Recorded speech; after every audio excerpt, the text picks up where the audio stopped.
यीशु मसीह के जलाली और बाबरकत नाम में आप सबको सलाम। आज की क्वाइट टाइम शेयरिंग है इस्तिश्ना की किताब, उसका दूसरा बाब, उसकी 24वीं से 25वीं आयत तक। इन आयत पर जब हम गौर करते हैं, जब हम इनका मुतालिया करते हैं, तो हमें ये जानने को मिलता है कि खुदा ने बनी इसराइल से कहा कि अब तुम लोग उठो और वादी आर्नून के पार जाओ, जहाँ पे खुदा ने हिस्बून के बादशाह, जिसका नाम सेहून था, जो कि एक आमूरी था, उसको और उसके मुल्क को खुदा ने बनी इसराइल के कब्ज़े में कर दिया था। यहाँ पे हम देखते हैं कि जब पिछली आयत में, जब पिछले गुज़रे लम्हात में बनी इसराइल ने खुदा से नाफरमानी की थी, तो खुदा ने उन्हें एक बहुत सख्त सज़ा सुनाई थी, और बनी इसराइल की इस नाफरमानी की वजह से खुदा ने उनसे कह दिया था कि वो लोग इस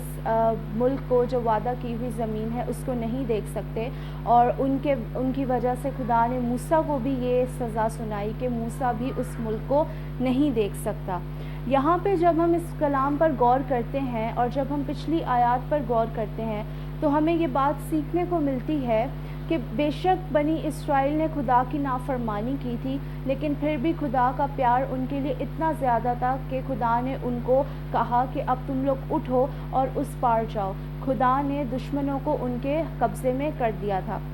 यहाँ पे हम देखते हैं कि खुदा की मोहब्बत कितनी खूबसूरत है कि उसने अपने बच्चों को, जो उसके लोग थे, उन्होंने गुनाह किया, लेकिन खुदा ने उनके गुनाह को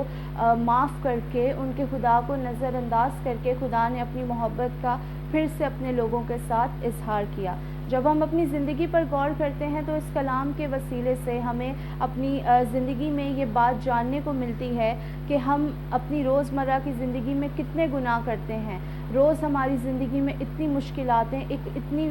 छोटी छोटी बातों की फ़िक्रमंदी होती है कि हमारा ईमान, हमारा तवक्कुल, हमारा भरोसा, सब कुछ खुदावन पर से कम लगता है। क्योंकि जब हम किसी चीज़ की परेशानी, किसी भी किस्म की परेशानी में मुब्तला होते हैं, तो हम खुदा पर अपना भरोसा कम करना शुरू कर देते हैं और अपनी सोच और अपनी समझ पर अपना भरोसा ज़्यादा करना शुरू हो जाते हैं, जो कि एक गुनाह है। क्योंकि जब खुदा हमारी राहों को हमवार बनाता है, तो हमें किसी भी चीज़ की फ़िक्र करने की कोई ज़रूरत नहीं है। जब हम खुदावन पर अपना पूरा तवक्कुल करते हैं, खुदावन पर पूरा भरोसा करते हैं, अपने हर काम में, अपनी हर परेशानी में मुब्तला होते हुए हम खुदावन पर भरोसा रखते हैं कि वही हमें इस मुश्किल से निकालेगा, तो बेशक खुदा यकीनन हमें उस मुश्किल से निकालता है, और हम अपने ईमान, अपने प्यार और मोहब्बत के वसीले से हम निजात पाते हैं। क्योंकि कलाम मुक़द्दस में भी लिखा है कि तू खुदा से अपने पूरे दिल, अपनी पूरी जान और अपनी पूरी अक्ल से प्यार कर। तो हमें चाहिए कि हम अपने आसमानी बाप से प्यार करें, उस पर ईमान रखें, उस पर भरोसा रखें कि जिसने हमें पैदाइश से लेकर अब तक संभाला है, वो हमें आने वाली ज़िंदगी में भी संभालेगा। आए हम खुदा से दुआ करें कि हमारी ज़िंदगी में जब जो भी मुश्किल वक्त आता है, हम खुदा से ये ताकत मांगे, ये क़ुव्वत मांगे कि हम उस मुश्किल में भी खुदावन पर से अपना भरोसा कभी कम ना करें, खुदावन से प्यार अपना कभी कम ना करें। आए हम दुआ करें। कदूस कदूस कदूस आसमानी बाप, दिल की गहराइयों से शुक्रगुज़ार हूँ आज के इस खूबसूरत दिन के लिए।